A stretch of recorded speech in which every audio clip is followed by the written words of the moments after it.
Ladies and gentlemen, boys and girls, it's the moment you've all been waiting for. It's the big Marvel vs. DC special, or as we like to call it, the all-new World's Finest Roundup. I am Phil Perich, your moderator and host, and who are our two warriors who are going to be duking it out, verbally so, to prove their universe is better than the other one? Well, let me introduce you. In the first corner, weighing in at it's none of your business. She's a lady. You can hear her every week reviewing DC Comics with me on World's Finest. And she has her own DC podcast, Channel 52, which I'm lucky to be on sometimes. And coming soon, you can hear us on the new and improved, revamped Newcastle Crew podcast, where we'll be talking everything Constantine. Ladies and gentlemen, this woman, and not Sinestro, is Hal Jordan's worst enemy, the mistress of mayhem herself, Lilith Hellfire. Hey guys, so happy to be here. So happy to talk to Charlie, because he is like the guy for, Marvel over here at Southgate Media Group. Sorry, Rob. Speaking of, in the other corner, weighing in on anything and everything, you can hear him with me every week, reviewing Marvel comics on the all-new Marvel Roundup podcast, and you can hear us discussing, basically whatever's on his mind on the Super Connectivity podcast, and he's going to be reviewing the original Incredible Hulk TV series soon with Dave White on 80s Reboot Overdrive. Ladies and gentlemen, the professor himself, that walking encyclopedia of Marvel knowledge, Charlie, the Professor Esser. You can't see this, but I'm like doing that thing where you put your hands together and shake them over your head. So, why I'm doing that on a podcast, I don't know, but one of my many, many mysteries. All right. Well, for those of you at home, Lilith, Charlie, and I came up with 6 topics for the two of them to duke it out over. And, we came to the decision because I had the thought that whoever goes second is going to have a little bit of an advantage. So we're going to flip a coin here pretty soon to see, whoever wins the coin toss can decide if they want to go first or second, just like the NFL. But, and I've numbered the questions 1 through 6. It's going to be a roll of the dice here. So, completely random order. And I know what you're saying at home. 6 questions. Couldn't we have a tie? Well, we have a tiebreaker if we need it. Wild card. Oh, yeah. And we'll flip again for that if we need to. But, are you ready? As ready as wait, hold on. Phil, what? People that listen to, us for the DC side, wait a minute, should Lilith really be doing this? Doesn't she hate DC? I assure you I don't. That's okay. Hate Everyone DC. hates DC. Okay, let's get I love DC, you guys know. I have issues with the new 52 universe thing. Yeah. Okay, here we go. All right, I pulled out my replica two-face coin, so I'll flip it. Let's see. Lilith, do you want to call good side or bad side? Bad side. Oh, you got bad side. It's my Lex Luthor powers kicking in. Yes. Wait a minute. You're using a DC coin to decide this match. I'm already raising a protest that this was. I don't have a Marvel coin. You don't have a Captain America on the one side and Bucky on the other side coin? I do not. That's okay. All right. So I'm just going to say that the 6-sided die is really the Soul Stone. There you go. The Lost Stone. Let's not get into nipple talk again. Listen to the next Super Connectivity, folks. You'll get that joke. All right, Lilith, do you want to go first or second on the first one? I'll go first. Okay, and let me roll the dice here. See. All right, for 2, which was one of Charlie's picks. All right, first topic, Lilith, Red Hood versus Winter Soldier. Ooh, wait. What? Wait a minute. And just to tell everyone at home, we also agreed we're doing a 4-minute time limit on here, right? Mm-hmm. Okay. Sounds good. All right. I have my phone set. When you hear that sound, your time is up. Okay. why do I think Red Hood is better than the Winter Soldier? Is that the question? Well, you're defending Red Hood. I know it's hard for you, but Yes. You can It's not that hard. Actually, I think that Red Hood is over the three like iterations, whether it's the Joker, Jason Todd, or the Red Hood gang, are infinitely more interesting than Bucky. Sorry. That's just how it is for me. I like the Joker iteration the best, and then the Red Hood gang is really cool. If we're talking animated universe, that movie was the bee's knees and totally turned some things on its head. I just think that just in general, that DC is going to have a definitive edge in a lot of these just because they've been in the movie making radio shows and animated cartoons and animated movie universe a lot longer. So there's a lot more to connect and like versus just say the movies. So, I mean, I guess that's just kind of where I'm coming from. They took a really interesting approach with the Joker, though. I like how they tried to tie that in, and they're like, nope, let's backtrack because, you know, it's comic books. Marvel does it, DC does it. Even the great people at Dark Horse do it. So, the Winter Soldier, though, Bucky specifically, he's kind of a boring character. Sorry, Sebastian Stan. Just, I don't know, like, he's just a sidekick, and it's just not, he never really, for me personally, like, was relatable or interesting or anything, except for the movie, but I'm just gonna say I just kind of ship Chris and Stan Sebastian together, so that's probably why. But if you take out the movies, there's really not that many interesting things to talk about when it comes to the Winter Soldier. What is interesting to talk about the Winter Soldier? Let me think. Nothing. Yeah. I'm sorry. I'm kidding. I don't know. I just don't think sidekicks are that interesting unless it's Nightwing. He just never really got fully developed for me. It was just a very generic story. It's like, oh yeah, we're going to take this guy. We're going to make him a Manchurian candidate. That, you know, that in and of itself isn't an original idea for me to get like excited and behind. So yeah, that's all I really have to say about it. I won't drag it out. Okay, so you're done? Yes, I am done. Okay. Ooh, with 1:43 left. Ooh. Okay. Well, I'm going to need that time. Well, you get 4 minutes. So. There we go. Okay. Let me know when I may answer this travesty of injustice. Whenever you're ready.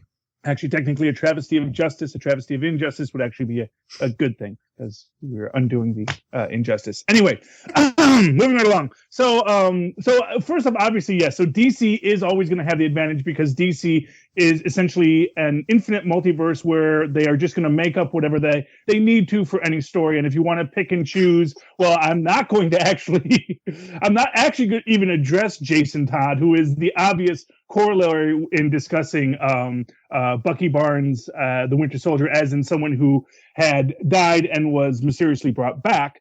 So in that sense, yes, DC has the advantage. However, if we actually want to ground this in a little bit of reality of what a debate should be, let us just start with the very simple reality that the advantage of Bucky over Jason Todd is that Bucky actually has a believable retcon. It does not require Superman to punch the walls of reality, to alter one more iteration of DC because they can't quite land on a reality to bring him back into existence. He is actually someone whose body was never found, and so in saying because there was no body, there was no death, as is the classic tale of the hero, is an acceptable retcon. It does not require a Superboy hitting dimensional walls to make it happen. More to the point, what is particularly fascinating about the Winter Soldier concept, even within the Bucky concept, is how, in being a Manchurian candidate, he embodied something that was unique in the Brubaker storyline, which is this idea of having a character who who could pass between worlds easily. He was this spy, but he was also this American kid. So once you had him convinced who he was, had him convinced in this way, I'm actually going to say Sebastian Stan in the movie version is actually really not as good of a Winter Soldier as you could find. The real Winter Soldier in that first Brubaker idea, where he is the legend of the Winter Soldier, is that he is this guy who is this American kid who could just walk right into any place where Americans were welcome. Have a much harder time nowadays, of course, but could just walk right in, shoot someone, walk right out, and he was the man you didn't suspect. And that was, I think, something they've moved away from even in the comics, possibly bringing it more in line with the movie variation on the Winter Soldier. And to that extent, I think that he is stronger. You also have one thing that Jason Todd never could do is, or any Red Hood for that matter, really could do is, Bucky, the Winter Soldier, believably carried the shield for Cap. He is the sidekick who moved into the superheroic position, carried it with honor, and ran with it. Until, of course, Cap came back from the dead and took it over again, as superheroes are wont to do. But in that sense, I have to say that Winter Soldier certainly stands above just being a sidekick. He is not just a sidekick. He is a hero in his own right. And as they have expanded his backstory, is a hero going back into World War II, making him more than just the kid who wandered into Cap's tent to being a equally well-trained commando ready to stand side by side with the Howling Commandos and Captain America and fight for freedom. And what has Jason Todd ever fought for, really? Even as a Manchurian candidate. Oh, time's up. There we go. So how do I do this? My final decision. I think on that one, I think we can all agree. I think I'm giving that one to Charlie. I think Lilith was at a disadvantage because I don't think anyone here is a big fan of the Red Hood. Right, Lilith? Hello? It's growing on me. What, the Red Hood? Yeah, but they're taking their sweet time with it. It's DC. They're always in transition of something. Yeah. Plus you had to go first, so. All right, so score right now is 1-0 Charlie. So Charlie, you're gonna go first this time. Okay. All right, let me roll 5, which is the other one you picked. Marvel Comics Best Trinity can be teams. Okay. Well, I mean, Marvel actually does have their own Trinity, which actually now which is of course Captain America, Thor, and Iron Man, who are the core heart of the Avengers, much in the way that the DC Trinity is the core heart of the Justice League. And of course, it becomes even much more appropriate of a Trinity now that Thor actually is a female, giving you that almost direct correlation between Wonder Woman to Thor, the mythical being from another world who is here fighting for truth and justice. You have, of course, in blue, the hero of an older time, a simpler time, but who understands that the world still needs a hero. Interestingly enough, now, of course, Captain America flies. So in that sense, you have in the Falcon Cap, you even have, again, approaching this idea of both embodying not only the ideals of America, but even in being an African American person now, someone who is at times outside of that American ideal, even as he's fighting for it and trying to make a better world for everyone within that American ideal. And of course, for Batman, we have Tony Stark, billionaire, genius, playboy. Although unlike Bruce Wayne, of course, Tony Stark actually earned his money and continues to share his technology with the world. Granted, this technology is mostly in weaponized items, but I'm sure the police of Gotham might like a batarang or two to help them out with their crime fighting. But of course, that's a choice that Bruce made. So as far as Marvel's Trinity, I think it is without a doubt the core Trinity of the Avengers. Thor, either you want to go with old Thor or new Thor or Captain America, either one, old Cap or new Cap. And of course, there's only one Iron Man. Although actually there is another Iron Man, which was James Rhodes. Which if you want to work him into the mix too, that we could find a way to explain James Rhodes as our Batman counterpoint. Although he's a little harder, just because I think James Rhodes unfortunately has not gotten as much development. Although I suppose as War Machine, again, he comes in as this place of a man who is fighting for justice with the means at his disposal, and sometimes those means aren't pretty. And I don't need my extra minute there. Oh, you're done? Yeah. Lilith, do you have a response? Oh, absolutely. She gets her 4 minutes, but all right. Yeah. Well, she ran short. I'll run short. Okay. Sometimes it's just so obvious. There's not much to say. And slapping DC while you're at it. I see. Yeah. But the real American way is to inherit your money. Everybody knows that, and then pretend like you need a estate tax to keep the filthy government's hands off of it. Just saying. Anyway, for me, I think Marvel's Trinity are all teams. I think that's more of a personal bias for me because of the things that I read when I was younger, when I was really into Marvel. It would be X-Men, Fantastic Four, and Avengers. And some people might say that's probably surely based on name brand recognition and overall comic book sales. Yeah, it's that too. But X-Men was that book that had like a social conscience. Fantastic Four is the first modern day Marvel super hero that is a woman in Sue Storm. And then the Avengers, all the classic tales that go back to that. But, Avengers was inspired by Justice League, just saying. So maybe that's a thing too. I enjoy these books in all their various iterations for various reasons, but I think out of just sheer diversity is what makes the specific Trinity like really the true Trinity for me. And well, with the exception of Fantastic Four, X-Men and Avengers are just monster blockbuster hits, whether it's TV or the animated universe or the cinematic film universe or what Fox is over there doing. They just really resonate with people. Have been since their creation, and they will continue to inspire. Hopefully Fantastic Four can get it together with the movie franchise one of these days. That's one of my biggest hopes actually for Fox is that they'll get it right one of these days. And I hope that Avengers doesn't overdo it and saturate and make people sick of them, because I think that they're a really fascinating team because the roster can just be so easily interchangeable. And at a time where Marvel Cinematic Universe specifically needs more diversity, I think that that's where we're going to look to. We've seen it at the end of Ant-Man. They're kind of future for what they want to move forward. So yeah, that's why I chose X-Men, Fantastic Four, and Avengers as my Trinity for Marvel Comics. That's it? Mm-hmm. Wow, I thought I'd have to cut yous off. Both of you were going short here. Jeez.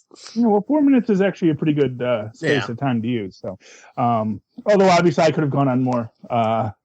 And I think we'll probably go on a little longer when we're defending our own place rather than simply trying to find our place. So, Lilith, just a quick question. So, who's the Batman in the Trinity?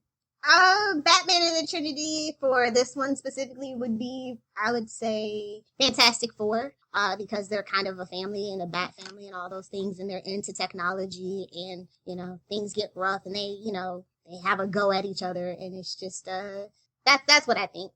For Superman, I'd say Avengers, obviously, so X-Men would leave Superwoman. Superwoman, that actually makes a pretty good corollary, actually, because, you have Jean Grey, you have Professor X, the all-knowing guy. He's still really compassionate, helpful. They want justice. They welcome all people. They fight for all people. So I think that that's a really good corollary, too. Wow. The winner in my eyes is just, I like Lilith's all-encompassing view. She made me think, surprised me where she went. So, yeah, this one, I think, goes to Lilith. Okay. I like her view too. All right. So the next one, Charlie, you'll go. Wait. I'll go second on the next one. Yeah. Lilith's going first. All right. Already did that one. All right. Lilith, Martian Manhunter versus Silver Surfer. Martian Manhunter versus Silver Surfer. I actually came to read Silver Surfer first. I really like Silver Surfer. I really hate that the Fantastic Four second movie really kind of tarnished that for a lot of people. Because a lot of people, you know, they come to the movies and they get interested in a character or turned off by a character, and I felt that was kind of a bummer. He's a very sympathetic character, very tragic backstory. And his arcs that he's gone through are just like amazing. But Martian Manhunter is equally as tragic. Martian Manhunter was created kind of out of the need because Superman was kind of growing into that, you know, old, wise, Byzantine kind of style sage. And they wanted, and, you know, they were really trying to retcon that whole last son of Krypton thing. You can't be the last son of Krypton when you have a dog and a horse and a cat and Supergirl and this and this and that. And so they really reached out and made Martian Manhunter that, you know, sole survivor. He had an actual family and a wife and had lived a life before he was forced to come to Earth. And I lean more towards anti-heroes and things of that nature, but when it comes to this, for me, Martian Manhunter is really a straight-up hero, and it kind of surprised me that I actually would choose Martian Manhunter over Silver Surfer just because I've actually been reading the comic books longer, but it's just so fascinating. I mean, outside the New 52 continuity where they've kind of changed a few things around, I think the original, like, 80s run was just perfect, and unfortunately a lot of people didn't kind of agree because it got canceled, as a lot of things do. But interesting backstory. I love the White Martians, classic enemies. Whereas, you know, Galactus, this all-encompassing power, you know, from cosmic power, it's indentured servitude, just kind of thing, just after a while kind of just, you know, gets old, whereas Martian Manhunter can be done over and over again. And I was so excited. Well, I won't lie. When Supergirl and they said Hank Henshaw, I was like, oh yeah, Cyborg Superman. And then his eyes went red that one time. I was like, oh no, they're going for Martian Manhunter. Yes. And you know what I mean? I think that I'm really happy with that, and that it's a new chance to do over Martian Manhunter, although they really didn't need to because his appearance in Smallville was actually really favorable, and a lot of people enjoyed both the actor and the character and getting to know a little bit about that character. So I'm glad to see that, you know, they're trying to go that route again. He also now has his own solo comic book again. And they have a lot of faith because they keep putting cameos of everybody in them to try to get people to read it. So I'm really happy that they seem to have a turnaround on it. Whereas Silver Surfer, I feel like he's kind of in the decline, but he's still interesting. I mean, like back in 2011, he was ranked at like 41, which is really good for kind of this esoteric kind of silver blob, you know? Mm-hmm. But yeah, hands down for me, it's Martian Manhunter, just because of for me, what edges it out is his live action iterations right now that are really fascinating, and he has just a lot of really cool motivations, and he actually joined Justice League, which, you know, also fleshed out his character a little more, and you could see his interactions or, you know, lack thereof, or, you know, tragic decisions, and I think that that's just a little more interesting than somebody floating around from town to town, as it were. Do you know what I mean? Mm-hmm. How many more minutes? What's my time? You got 17 seconds left if you want to. Okay. All right, Charlie. Yes. So in response, and again, I have to say I find it fascinating that, you know, Lilith has to keep on going back to the live action versions and anything but the comic books to explain why these characters are stronger. But well, no, I just said it adds to their multifaceted. I know. Come on, I'm making this like a real political debate. Well, don't go to the bathroom, Charlie. Your time's disgusting. Your time's going, Mr. Trump. Okay. No. Well, here's what I'll say about the Silver Surfer, and this I think is why he is a stronger character.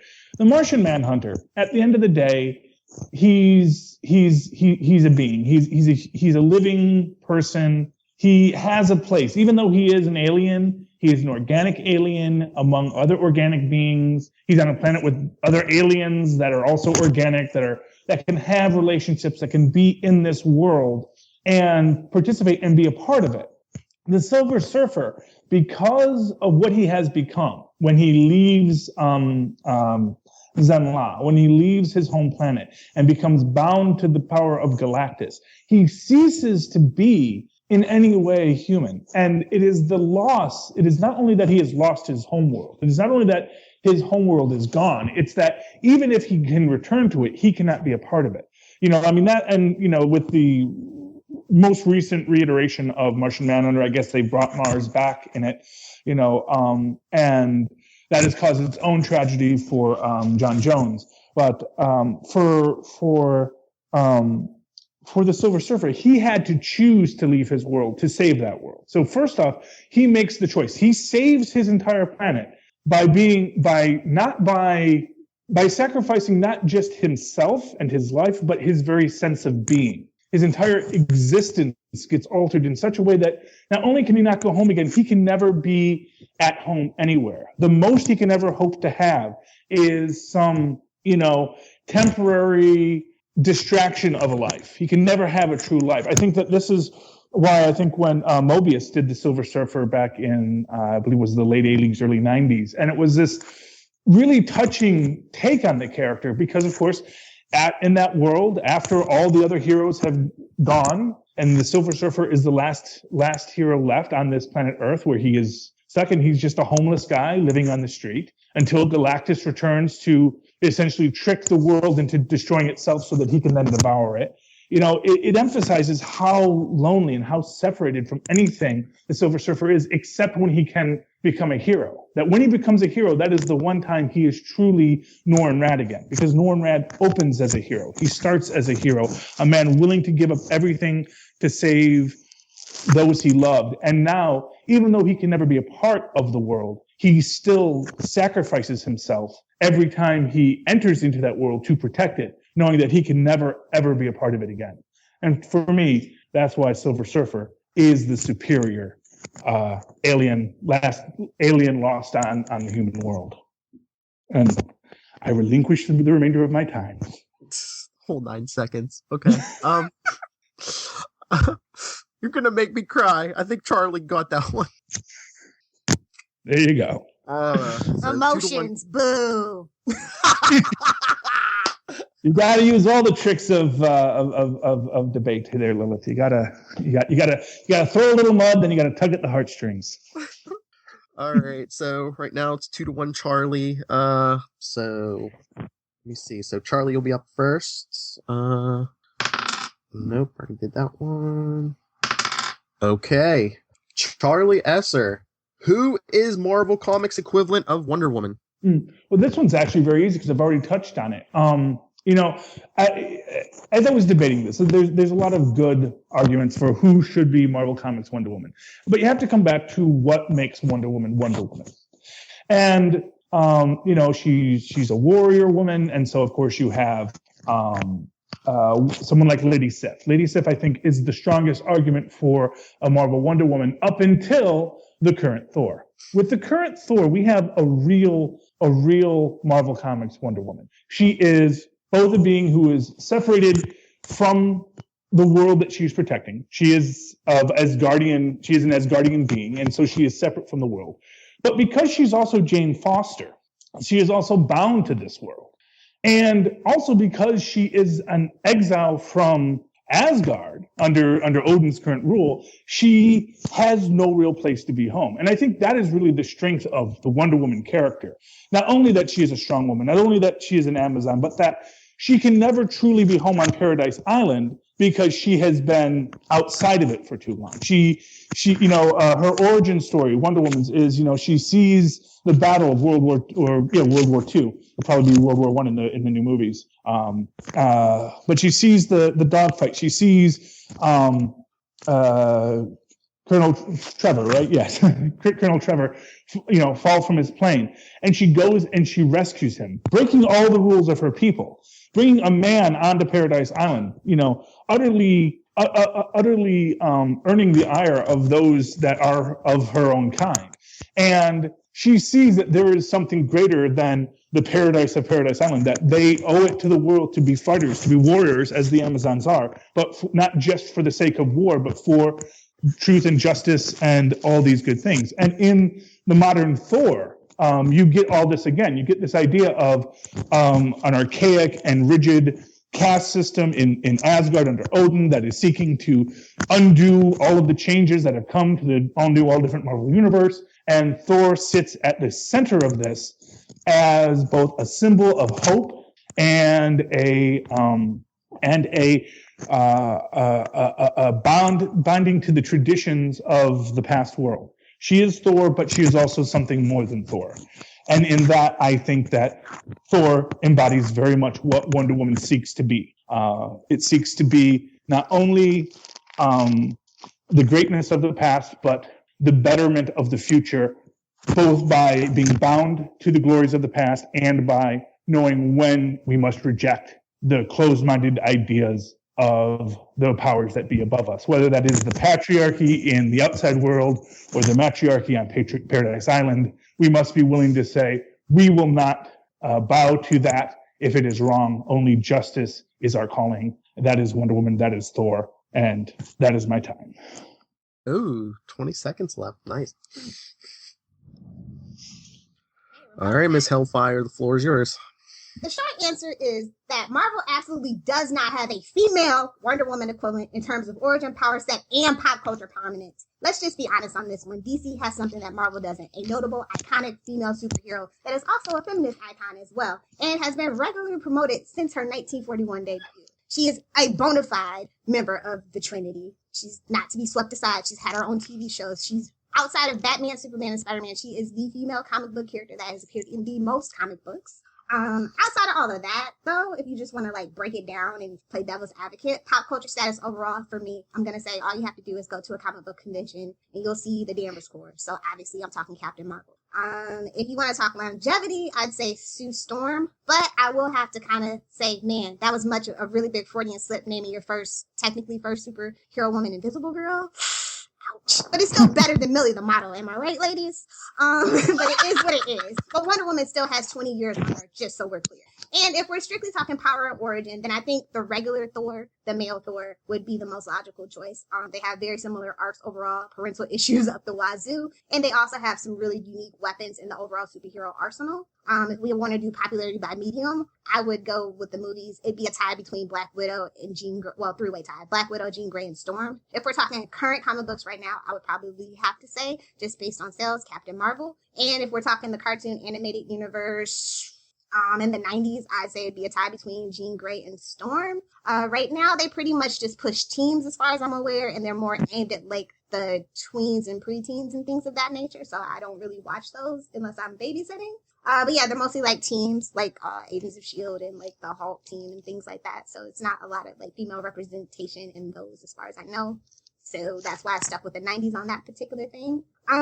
So yeah, and I honestly think that when it comes to this debate, the problem is that the Marvel that we like know as today really didn't become like Marvel until 1961. And don't give me that DC didn't become DC until 1977. They had been using the DC Superman DC moniker as early as 1940. Wow. Oh crap. She's good. She got all the facts there, man. These are both good. I'm just like, how this is a hard one. But well, I think I'm gonna have to go with the one who mentioned the thought I had. Well, Lilith, you mentioned Captain Marvel, so I think I have to give it to you. And I mean, I love Captain Marvel. Even though I'm late in the You&rsquo is awesome, but like, that's a toughie. You know what I mean? Like for me, I was definitely like, I really hated the way they went about with the character of Jean Grey. Like she was my favorite. Like I have a lot of the classic 60s X-Men stuff, and when she was Miss Marvel, she was my jam. And that arc that they gave her just ticked me off to no end. But I have high hopes for Black Widow, and maybe they'll have a Black Widow and Wasp movie one of these days. Yes, and I will give you that. You know, Marvel does not have a true Wonder Woman in the way that DC does have this iconic character who is the female founding member of the Justice League, who is on par with Superman in every way. Although I will say they never declared that Janet Van Dyne was the secretary of the Avengers. So, I know. Don't even get me started on that, really. So, it's always good to we can rip on Invisible Girl, but she was never officially the secretary of the Fantastic Four either. All right. So the score is tied at 2. No, I'm not rigging this. These two are just that good. All right. So Lilith, you're first this time, right? Okay. What do we have left? Okay. What? What do we even have left at this point? We have 2 questions left, unless we tie it up and go to the wild card. Okay. But I already rolled, so Your topic to begin with, Ms. Hellfire: Lex Luthor versus Norman Osborn. Oh, goody. Okay, now this is really actually a tough one for me because I love gingers. Anybody that knows me knows I love gingers, and technically both Lex Luthor and Norman Osborn are gingers. But I don't call myself the female Lex Luthor on a bad day for nothing. I think that Lex Luthor is epic, and like this actually probably has a lot to do, like I said, DC got started a long time ago, and Lex Luthor is just an iconic household name. Even though Spider-Man 1 and The Amazing Spider-Man both gross more than Man of Steel and Superman Returns, I still think that Lex Luthor is a household name. His arcs alone are epic. Even his most recent one, which I absolutely love, my favorite one, is when he became president. That was amazing. I think that he is the most realistic supervillain outside of like his war suit and stuff like that. I think that that's the most chilling thing about Lex Luthor, is that he could be an actual person in the real world. And he's easily the most relatable supervillain. Like, he hates Superman because he is an alien. He is an outsider. He thinks that he is standing up for humans and, you know, our advancement outside of anybody else's. And I just find that very fascinating. Whereas Norman Osborn is my favorite over-the-top supervillain. I mean, he dresses as the Green Goblin, for goodness sakes. And that origin story in and of itself is amazing. But like I said, Lex Luthor, just hands down, household name, great comic book arcs, outside of just being president, though. He can go toe-to-toe mentally with Batman. He gives every single person that he runs into a run for their money. Whereas Norman Osborn is just kind of, at this point, a caricature. And that's unfortunate. And I think that the movies had a lot to do with that, people's perception of that. But I still think that Norman Osborn is a good character. If you even want to get into, like, lackeys, come on, Mercy Graves versus Smythe, come on. Hands down, I'd rather have my girl Friday kick some guy's butt than a guy just kind of Wayland Smithers-esque rolling after me. I'm just saying. But yeah, that's really a tough call. But for me, it's always going to be Lex Luthor, just on sheer name brand recognition alone. I think people could call that. I'm done. All right, Mr. Esser. Well, first off, it's not Mercy versus Smythe. It's Mercy versus Victoria Hand. Thank you very much. And I think Victoria Hand can pretty much stand up to anyone. Okay, but this isn't Mercy versus Victoria. This is Lex versus Norman. And I'm gonna give you that. You know, one thing anyone will ever say about DC, even a Marvel fan, is DC has great villains. And I think when you're facing off against villains, DC gets that edge. They have the name recognition and the creative power of just interesting characters to have. But of course, it's important to remember that most of what we think about in Lex Luthor is the Lex Luthor of, you know, John Byrne's run. It is the millionaire Lex Luthor. It is the power of money Lex Luthor. And granted, he's still a genius. He's still a creative genius. Although I think in some iterations they've downplayed that less. He's been less of the super genius and more of the super businessman. But I'm here to defend Norman Osborn.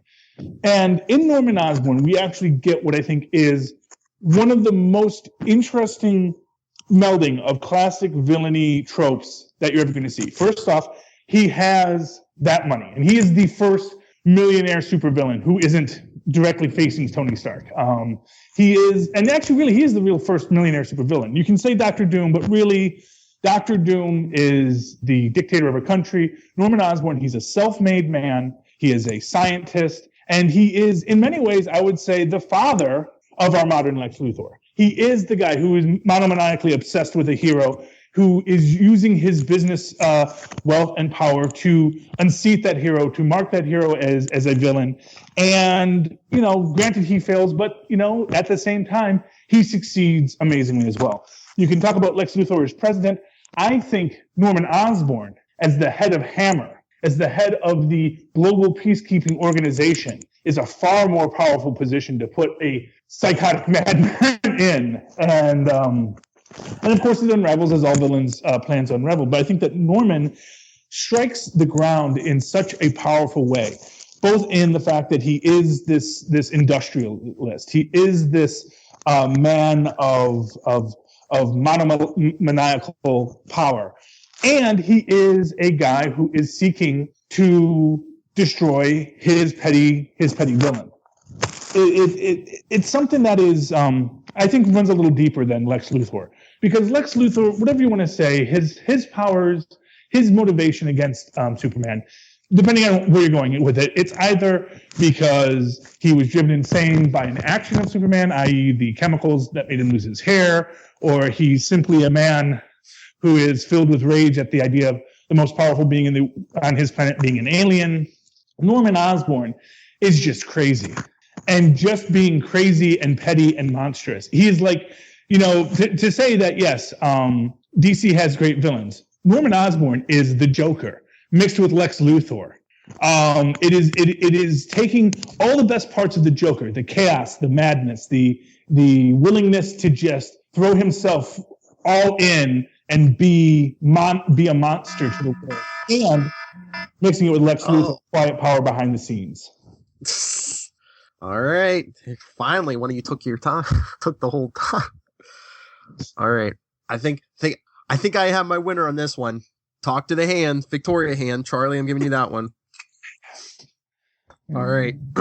So it's 3-2 Charlie. So if Charlie takes this next one, he wins it. If Lilith takes it, we're going to go to the wild card. So, all right. Charlie, you're up first with our last regular topic, Avengers versus Justice League. You have to be detailed about, before we start time on that, you let us explain our rosters and then go. I think would be fair. Explain your rosters before we start it. Okay. So would I have to pick a specific Avengers and then she's going to that's the way I did it. I don't know how you did it. Oh, I thought it was just as a superhero concept. Okay, but I can do that.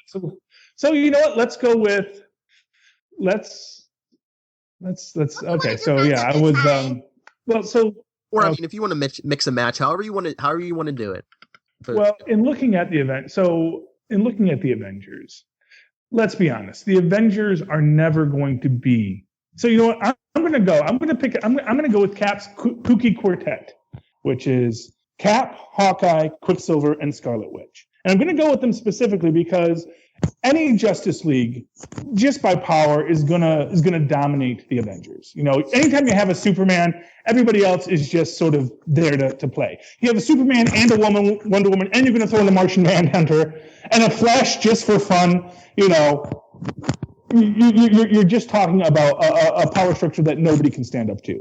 I mean, like I always say, they bring Batman along just so that people have someone to talk to.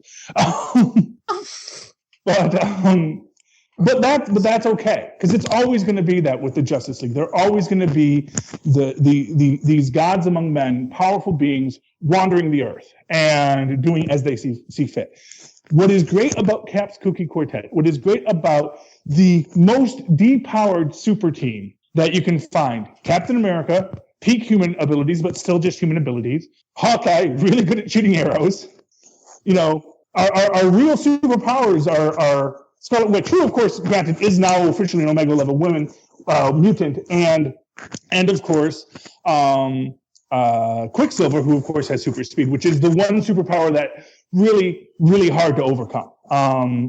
In being this, I want to say that this is the better team because, first off, in Cap's Kooky Quartet, they made a point to put in a female character who was the powerhouse, who is the powerhouse of the team. The Scarlet Witch is without a doubt the most powerful character in this. And even though, yes, it's in the 60s and they're got to deal with all the 60s madman bullpucky that you're going to have in anything from the 60s, you still have someone saying, but our most powerful character is the female. And that's amazing. They're also mutants, which is as close as comic books could get to actually having black superheroes at the time.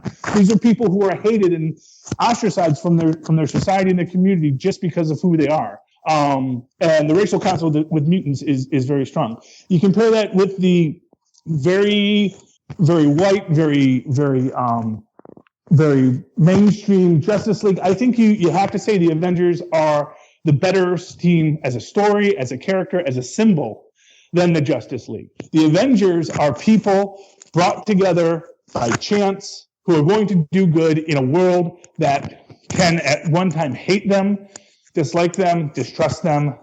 And of course, with the founding of Cap's Kooky Quartet, it's people looking at them and saying, Cap, how can you associate yourself with terrorists, these mutant terrorists, with this criminal Hawkeye, who of course had been giving Tony Stark so much trouble and was, quite frankly, in league with the Russians, we imagine. And Cap is standing there as this guy who is the old line hero, and he's saying, no, trust me. These are good people. These people are heroes, and I'm going to show you that they can be the greatest heroes in this world. We are the Avengers, and the Avengers are more than just who we are. We are a group of people who are the heroes of this world. We are not the strongest people. We're going to face people that are 1,000 times stronger than us every single day, but we're going to fight, and we're going to fight for you, even if you hate us. There you go. Okay. All right, Miss Hellfire. I took a really Beat that. Don't worry about it. I took a really crazy approach to this question just to be fair to Marvel. I used the MCU's Avenger roster, which of course is Hawkeye, Black Widow, Captain America, Thor, Hulk, and Iron Man. And then I went with the most known JLA, which is Batman, Superman, Wonder Woman, Aquaman, Hal Jordan as Green Lantern, Barry Allen as the Flash, and Martian Manhunter. Now, easily, hands down, I could just go, oh, they have Batman. Batman has a contingency plan for the JLA, so he could easily formulate something like that for each of the Avengers and go, boom, done. But I won't do that. I actually went through and I used the power grid conversion scale for everybody, and I kind of came up with this formula. I based it on quite a few criterions, actually. I started with the ranks in IGN's top 100 comic book characters. Then I went on the intelligence scale, speed, strength, energy projection, fighting ability. Yeah, I'm a nerd. I play D&D and stuff like that. Don't judge me. So here we go. Let's see. We'll start on the DC side. Superman, of course, is the number one ranked superhero in that IGN poll. We have Batman at number 2, Wonder Woman at 5. Sorry, Barry Allen, you were 49. Ironically enough, Hal Jordan, the thorn in my side, was number 7. Aquaman was number 52. Yay for him. And Martian Manhunter was 43. So that's kind of low on that scale. Let's see. Iron Man came in at 12. Thor came in at 14 for that one. And then Hulk came in at 9. Captain America came in at 6. Hawkeye came at 44. And Black Widow came at 74. And Spider-Man came in number 3. So they kind of, and then we have Thor, who can actually, when it comes to speed, he has traveled at 3 times the speed of light, unless that's changed. But we still have the Flash. So, fastest man alive. He's going to win that. I just think pound for pound, yeah, they're like gods among men. But when you equal out the playing field with intelligence and weaponry, it is actually a pretty kind of sort of fair fight. But I don't know. Like I said, we have Batman, and Batman has a contingency for everything. So, but I really found it really interesting when you add up all these scores and things like that. The Justice League still wins, but it's not by a lot. It's by 4.5 points.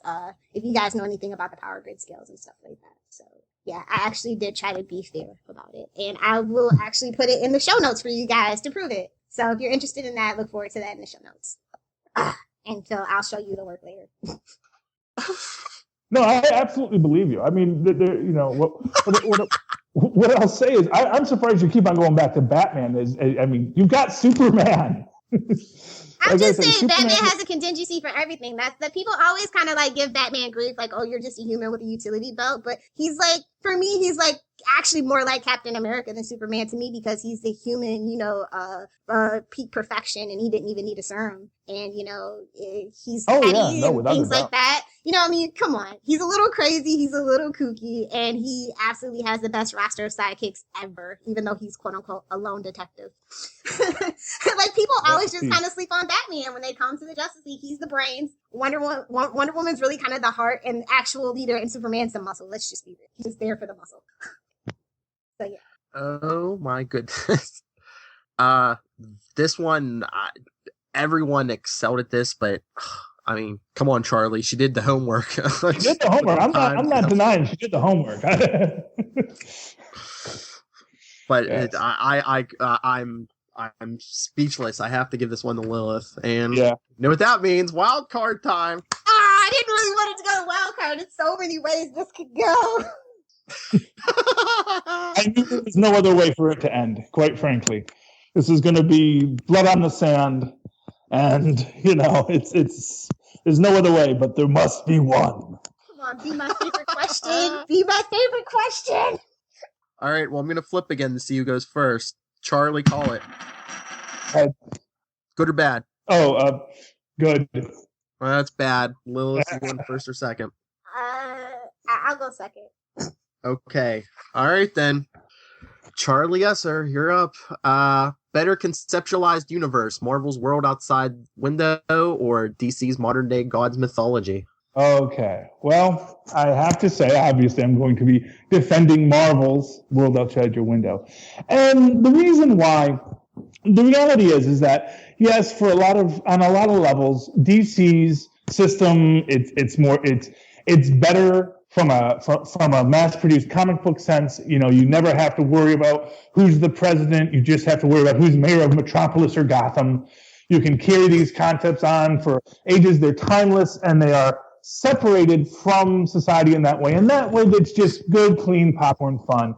And I admire that very much. But what Marvel tries to do, what Marvel wants to do, is not have this be just a myth, just a legend. They want to show how this legend touches your life, how everything that goes on in this world is paralleled in your own world, in your own life, in the way that you see things. And so it's important that the first image we get of Captain America is him socking Hitler in the jaw. It's saying this is not going to be something that we're not going to use fake images for this. It's going to be the Ku Klux Klan who comes after the X-Men. It's going to be the Nazis who are going to battle for the next 70 years. In one iteration or another. It is going to be the true monsters of the world, because that's where the true villain is. And so in saying we're going to commit ourselves to the world outside our window, yes, it causes problems. Yes, it makes for a difficult continuity because you're always having to wander back and say, well, this is this, and this sort of ties into this. And we now have to deal with the fact that, yes, our characters technically should all be in wheelchairs by this point, but it makes for a better story. Because when you pick up that first comic book when you're a kid, and you see that this isn't taking place in some strange mythic land of Metropolis or Gotham, that this is not a place where Lex Luthor is president. This is a place where Barack Obama or George W. Bush or Ronald Reagan is president, and the good and bad that entails. This is your world with superheroes, which makes you somehow tighter bound to those superheroes. Those superheroes are very much a part of your world, and you can imagine yourself much more realistically being in that. And of course, because, as we've said, DC, from a power structure, it is all about power. It is all about these mythic gods, these beings above us, who do not have limitations. The money of Bruce Wayne, the brilliance of Bruce Wayne, the thinkingness and planning of Bruce Wayne cannot be matched by us mere mortals. And yet, when you are in Marvel, yes, Tony Stark, he's brilliant, he's rich. He is also haunted by his choices and his past. He has problems. He gets cocky and he gets called on it every single day. He is a drunkard at times. And, that flawedness, that humanness of the Marvel heroes, of Spider-Man trying to make rent so his invalid aunt isn't kicked out of their home, That is the crux of the Marvel story. That is the crux of the Marvel world outside your window. It's not just a world of superheroes. It's superheroes that you could be, and guess what? They're going to have the same problems that you have. And so it's going to be your story. Thank you. Ooh, nice. 16 seconds left. All right. Okay. Miss Hellfire? For me, as a woman and a person of color, I was initially drawn to X-Men. That was the very first comic book I ever read. It was from 1963, and I think they were going against the Starjammers. I've absolutely been enamored with X-Men since then, but nothing else has ever resonated. I have given every book a try, virtually, under the moon for Marvel, and I always just end up going back to either X-Men or Howard the Duck. Don't you judge me, Charlie. Oh, I love Howard. No judgment from me. And so for me, it's really kind of ironic that, I relate most with Superman. Well, early Superman, like in the 80s with the Spit Girl. He is the ultimate symbol of an immigrant comes and makes good. And that just really resonates with me, even down to his creators. Just two Jewish kids just, out to have fun, actually, got to make this iconic guy. And Wonder Woman, this really amazing, iconic feminist symbol from a guy that was studying psychology back in the 40s and, just had all these really weird ideas and, national publications set out to, really go after that demographic. And it's amazing the things that DC has actually accomplished, and I think that their world is actually, the Earth that they live on is actually bigger because they have these made up countries. I think that it takes me out of the story in Marvel. It's like, oh, New York got destroyed again. Awesome.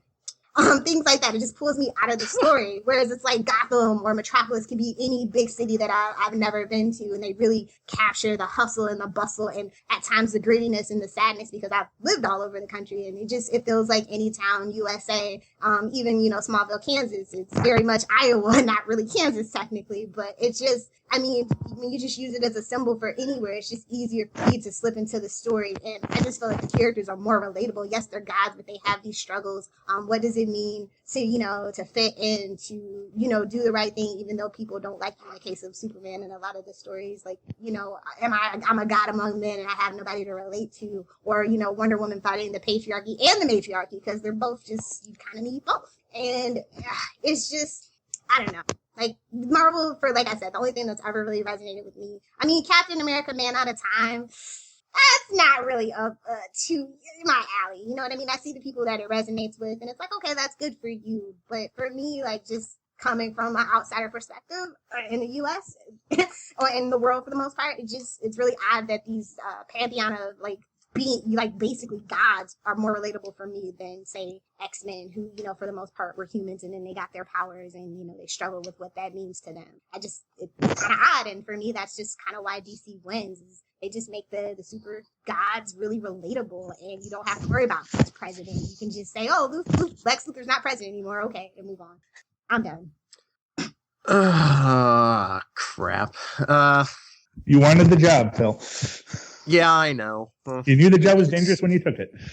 That's right. I have to say, this whole thing has been close, especially this last topic. It's these these two are equal in passion and I'd say knowledge, and it's just probably just comes down to my preferences mostly. I mean, both of these people have changed my mind and convinced me of their points of view on many occasions. So I was intrigued what would happen here, but all right, if I have to make a decision because we need a winner, all right, all I have to say is, for someone who isn't a big fan of emotion, you sure do know how to play them. Miss Lilith Hellfire, I think I have to pronounce you the winner.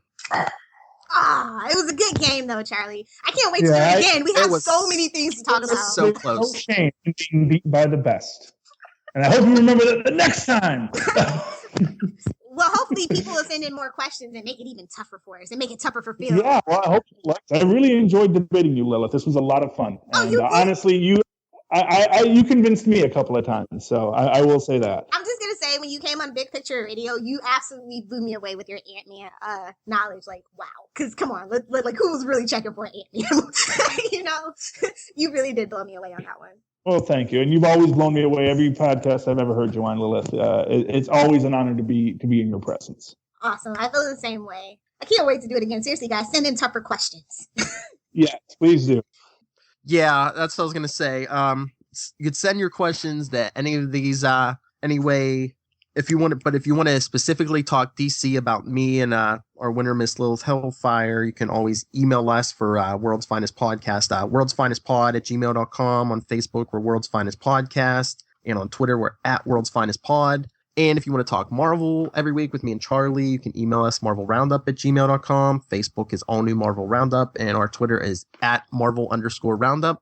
And the easiest way to get questions to us and to talk anything Marvel or DC, you can email me, nightwingpdp@gmail.com, and on Twitter, I am @nightwingpdp. Lilith?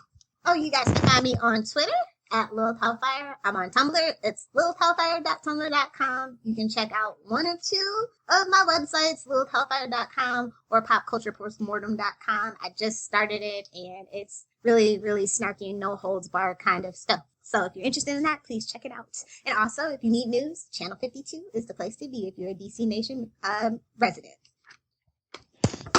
And of course, you can always find me on Twitter @Charlie Esser, CharlieEsser. Look for the 2 E's in the middle. That means quality. And you can write to me at superconnectivityblog@gmail.com. That's superconnectivityblog@gmail.com. And come on, Marvel people, write to me. Let's protest this injustice that we have endured. And send an idea so that we can... So you can retake the rightful title back to Marvel on the next show.